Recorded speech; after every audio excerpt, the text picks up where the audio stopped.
Well, it goes back to what you were saying last week, right? Fear versus love, Tony. Correct. Right? Most people fear the uncomfortable, but he's Yeah. got in a position to actually love the uncomfortable.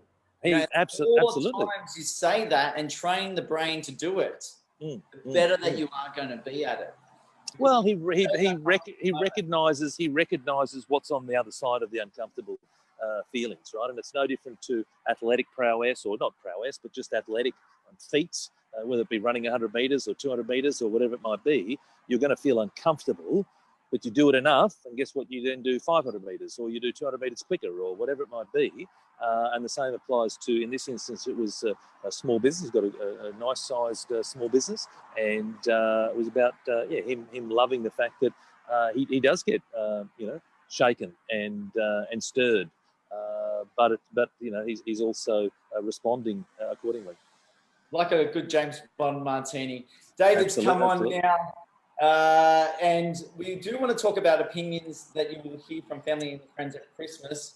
Getting back onto the topic where we get a little bit astray. It's a Christmas episode. We're giving gifts today, extra gifts. Extra gifts, extra value. This is what we're all about. So I'd love to hear from the viewers. Are you kind of nervous about this period of time at Christmas when you're spending a little bit more time with family and friends? Are you hearing some of the opinions already from family and friends?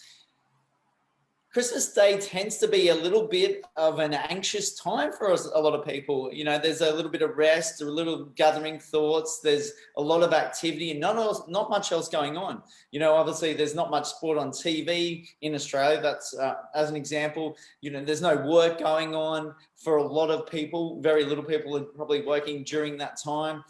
So it opens us up to thoughts, opinions, judgments, ideas, new year. All these things come up, and this is why it can be quite an anxious time for people to go through that period of Christmas into the New Year period. And this is why we wanted to explore this idea today. So first of all, Tony, is how do we cope with opinions, especially when you hear the same thing all the time? Yeah, you know, people. So feedback is fuel. So there's a mindset around feedback, right? An opinion is feedback. Doesn't mean that you have to agree with all the feedback, but you want to be open to the feedback, right? Some of the feedback is good. Some of the feedback is rubbish. Some of the feedback is just absolute crap, right? But it's about recognizing that you want to get feedback. I want to have feedback. Why do you want to have feedback? Go back to what we say most weeks, progression beats perfection. We want to progress. Right, the feedback is there to progress. And that doesn't mean that everything that's said to you is going to be of value, but recognize that it's going to come. It's going to come. So that's the first thing. Accept the fact it's coming, because it's out of your control. You can't control if Auntie May is going to give you an opinion on something that you did on social media, or the fact that you want to leave your job, or the fact that you've gone and bought a property, or whatever it might be, that she is going to, Auntie May, or, Uncle George or whatever, they're going to give you their opinions. It's up to you what you do with those opinions. Some of them could be very valuable. Like I said, some opinions could be, you know what, I hadn't thought of it in that way. I hadn't considered that, right? And so it's about then sifting through the chaff, but recognise that the opinions they're going to come, and they come. And the later on in the day, the more Christmas punch we've had, the more louder the opinions are. And so accept it. And that's what happens when families come together, even though there's some anxiety around it, because you're with family. A lot of the barriers are down because you're with family, right? There's a whole lot more comfort around family. There's a whole lot more, say stuff around family. It should be comfortable, Tony. It kind of should be comfortable, but it's often not. It isn't, because there's so much emotional attachment to the past and other things that have happened. We won't go into that too deeply, but it is a more comfortable. It's supposed to be a more comfortable environment. Sure, got you. No, it's a good point that you make, and I've said it here many a times, is that the opinions and judgments that I found myself personally actually come from those that love you the most. Whether it be my wife, whether it be my parents, whether it be my siblings, whether it be my kids. It's from those that love you the most. And again, they're not doing it to be mean or cruel or bullying you or whatever. They're doing it because they have their own reasons to say that. They've got their own insecurity or their own fears. I know with my wife, if I said to her today, sweetheart, I'm going to accept the job tomorrow, regardless of what the salary is. Oh, her Christmas would come early. She would think Santa's come down the chimney. So, you know, it's about recognising it for her. What's important is the security and the regularity of income. And whilst I'm not saying that's not important for me, the reality is that when you're on your own in a small business, then your income fluctuates. You have good months and bad months, better months and not so good months. That's the reality. Whereas for her, she likes the structure, she likes the continuity, she likes the certainty. That's important for her. So, you know, I've been on the receiving end of her opinion many times over many, many years. You know, that's one example. I guess the same way as well. Yeah, the same way as well, Tony. You know, someone's perception of safety, security in a 9-to-5 job might not always be there, especially like times like now during a recession. Yes. A couple of comments that are coming through. David says, "Good morning, guys." Tony Gallagher says, "Having rapport with the person you're coaching allows the exchange to be positive, which is really good. I like that. Well said, Tony Gallagher." Yep. The other Tony. Ken says, "I suppose I'm lucky in that respect. It seems I have acceptance with my family and circle of friends. I normally don't get too many suggestions on how or what I should be doing in business. It's usually me who asks the questions. I will never think I am where I want to be.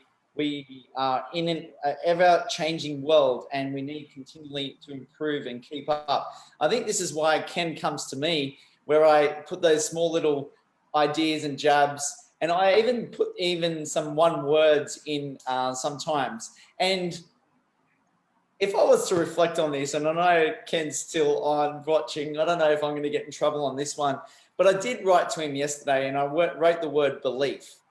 He did instantly come back to me on this one, and it's an interesting idea about it, whether people think about that word or that and gather themselves and actually think about why the person's asking that or saying that. Is there a true belief in what you're doing that is going to make you a success for what you want? So then this is where we go back to that point that we make is, how do you cope? Now you can cope in terms of an instant reaction. You believe that you do have the belief, but do you really have the belief? Can you sit back and actually say, yes, this is where it is at for me? Tony, any thoughts? Yeah, so again, that's where we say you don't have to agree. It's going to come, accept it's going to come, so have your expectations accordingly, and then it's up to you what you do with that information, right? And it's not easy. None of this stuff is easy. If it was easy, we would all be doing it, right? We don't do it. It's a massive, massive issue. The fear of criticism, the fear of, from others, the fear of judgment is the single biggest fear that we have, right? So it's, you know, this is not a small topic, I can tell you, but it's about accepting it's going to be coming. But then what are you going to do with that? See, and again, this is the above the line, below the line that I touched on before. Below the line is reacting, right? Oh, that's a load of bullshit. Well, that's a reaction, right? I don't do that. That's a reaction, right? Now, that'll be some of us watching here today will have that automatic default response. It's like, no, that doesn't happen to me. Whereas, what about if you sat with it, and you may not have to sit with it, and I've had plenty of conversations with you, Luke, where you've been making a point to me, and I said, mate, listen, let me just sit with that for a bit, right? And so, and not whilst we're having the conversation, but I've taken that away with me, and I've sat there and I've processed it, you know, and then sometimes I may choose to do something and other times I may not, but at least I say, you know what, let me sit there. There must be a reason why Luke keeps saying this same thing to me, and what does that mean? Right, so that's the process that I go through. Sometimes I can deal with it right then and there, but it depends on the size of what he's saying. But it's going to come. But what are you going to do next? Right? Are you going to go okay? Or you know, a good response could be, why do you say that? Tell me why you think that. Well, I know what gives you that? What? Sorry, go. There was a certain topic. You know, we discussed a topic a couple of weeks back when I was up in Brisbane, and you did say those exact words. You firstly said about the idea of tell me more about it, and then get to the point of let me actually think about how I can process that, or I need to think about that a little bit further, which is really important for us to maybe sit on things sometimes. I spoke to a family member that did the same thing just recently as well, where gave an idea and thought about what's going on, And then they were just like, yes, I need to sit with that for a little bit and just work that out for myself, because I'm not about, Tony, we're not about working it out for other people or fixing other people's problems. We want, ultimately, individually, we need to fix our own problems.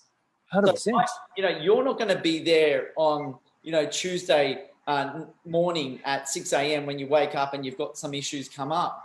Hopefully the discussions that we've had have led you to a period of reassessing and reflecting yourself, so you can be better on that Tuesday morning for yourself without us being there. Well, that's what a coach is. So a coach is not about providing solutions. Well, yes, at times there might be, but a coach is about getting people to think for themselves.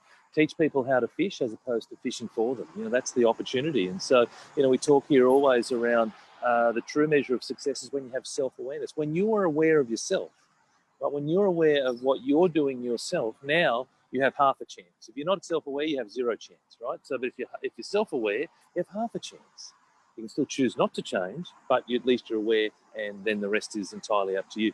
But the other thing is, come on, and Sunil says, Tony, I certainly relate. So he's relating to some of those comments and ideas from earlier. Sean says the last of our family that we're in contact with are very opinionated, so we just keep their attention to them, themselves, and give very minimal details of ourselves. We only give details of ourselves to positive people. Much easier for us to do. Yeah, and that can be positive and negative. And so I understand why you do that. And certainly if you know someone is going to give you just rubbishy opinions, not based on anything, any fact, then yes, Sean's comment is right about just, seeding out what it is that you want them to hear. But quite often we won't say something because we're afraid of the response as well. So let's not forget about that. It's like, how are you doing? I'm doing fine. I'm okay. Well, are you really? Okay. So, so we say things because we actually don't want to hear what it is that people have to say, because we are afraid what they might say may be pretty close to the truth. We don't want to hear that stuff. So that's the other way to look at that as well. What about, Tony? What about if you're in a situation that you're in a really positive mood and you get the energy when people are asking that question, how you doing? I'm great. I'm fantastic. Couldn't be better. And then that fear that you're upper level and they're kind of down here, and then they get deflated even further. They see you so positive. Well, that's one of two ways to look at it. So one is a comparison, going, oh my gosh, I could never be like that. Or the other way to look at it is going, well, what's he on? I want to get some of that. Like, how do I get that? How do I get to be positive and upbeat? So there's different ways that you can look at that side of things, and it's about, well, I'd love to think it's a rising tide lifts all boats. So if we've got people around us that are upbeat and positive and optimistic and out there doing stuff, then that can have a really positive effect, and it can, suck people up, on the journey. I think it's wonderful. Absolutely. David asked, is this NLP teaching? Sorry, what's that? Is this NLP teaching that we're giving here today? No, there's a little bit of it. So there's a little bit of NLP teaching, but then there's also just some practical stuff as well, David. And the practicality of, Jim Rohn talks about you're the average of your 5 closest people. So it's around recognizing that people you're hanging around with are going to either hold you back or accelerate your journey, or maybe just maintain it, right? Again, so I say to people often, like, if you're not where you want to be, then there's a couple of places you want to look. First is in the mirror, but the second is the people you're hanging around.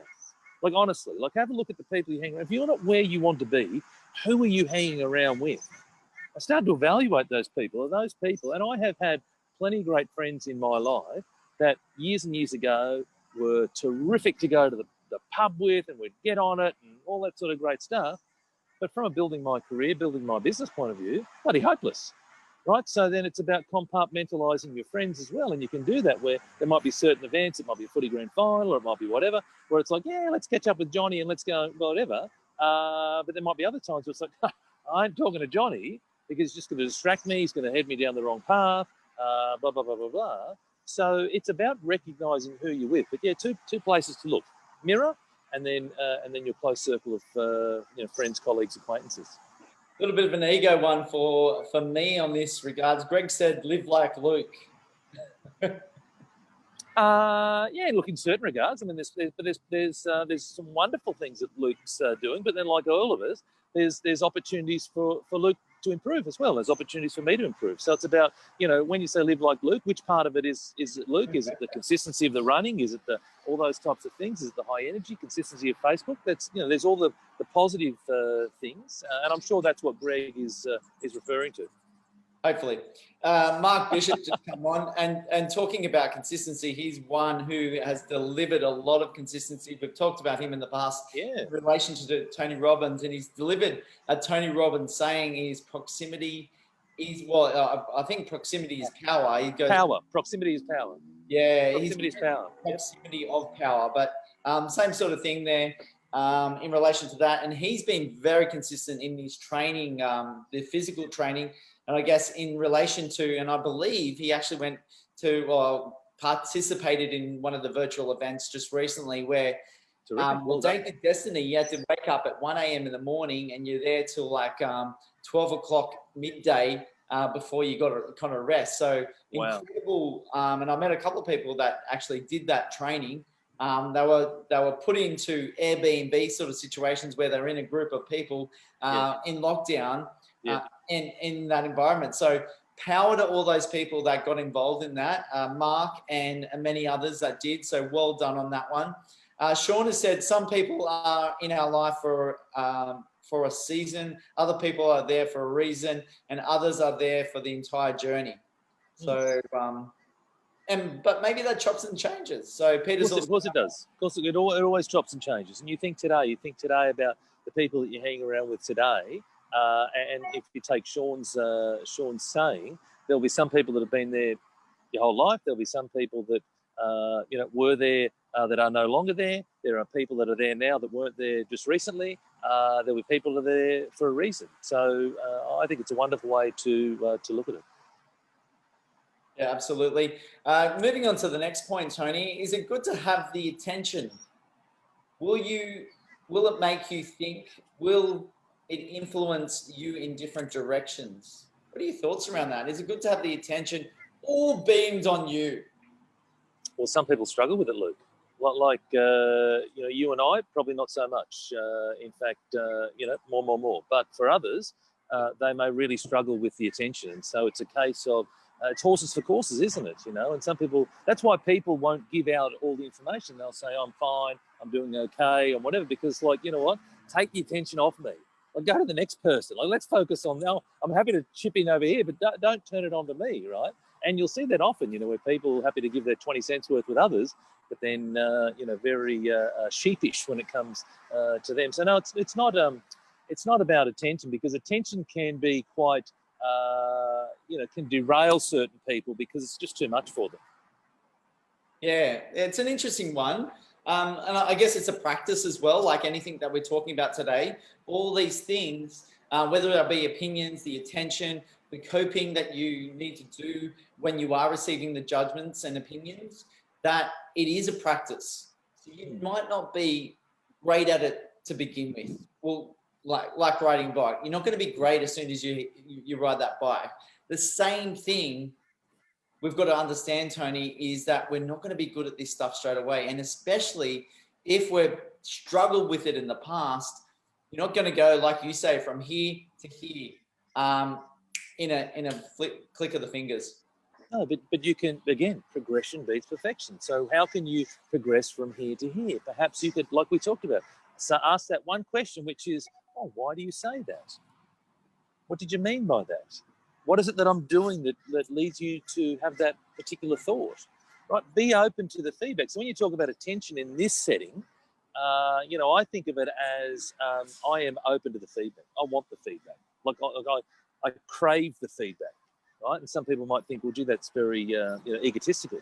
But I crave the feedback because I want to be better, right? So don't misinterpret what I'm saying. I'm constantly pushing myself to be better in those areas, and I'm never going to be better if I just keep thinking I'm sailing through magnificently things, right? So I want the feedback, the opinions. Now, again, this whole thing is about where do you get the feedback and opinions from? Some of the feedback is good, some is not. But I'm happy for the attention, but others may not. But if you're not happy with the attention, you start small and you just start to ask some questions of those people. And it may not be in that setting, right? You might take it offline a bit later and say, hey, listen, on Christmas Day, you're talking about such and such. What did you mean by that? I'd love to explore that more. Because again, it's really important that particular point there. We don't need to solve the situations, whether you're the person receiving that or giving opinions and judgments and ideas. We don't need to solve it right there and then. Often we need to sit with that for ourselves, like we talked about earlier, Tony. When we were, having a conversation about areas of your life that are what's going on. You just need to sit with it sometimes. I'm throwing out ideas and suggestions to you as an example and saying, okay, take it back with you. Then it's your life. It's not mine. It's just an area that I see and feel that maybe needs some thought around. Now, if you're happy with that, that's great. Keep going. But if it's something that you can potentially work on, how great will that be if you can just rise above to the next level? Exactly. Or have some more self-awareness around that area, because you're not tending to look at the mirror all the time with that component or that area of your life that you might be missing because you're so focused and driven in other areas. Oh, exactly. And it comes back, it all is all about awareness. Right? And that's the whole idea, the feedback, the judgment. It's about, someone's saying something for a reason. Maybe a good reason, may not be a good reason, right? But they're saying something for a reason. They're not necessarily saying it to fill space. So you have to sit with that, right? And sometimes you can sit with that instantaneously, and like you said, other times it takes time. And different things I will apply a different amount of time to, based on what the comment is. And the same way, I guess, Tony, the same way for me. You suggested I get into working on a book that I write for property and so forth. I haven't yet done it. It's sitting with me at the moment.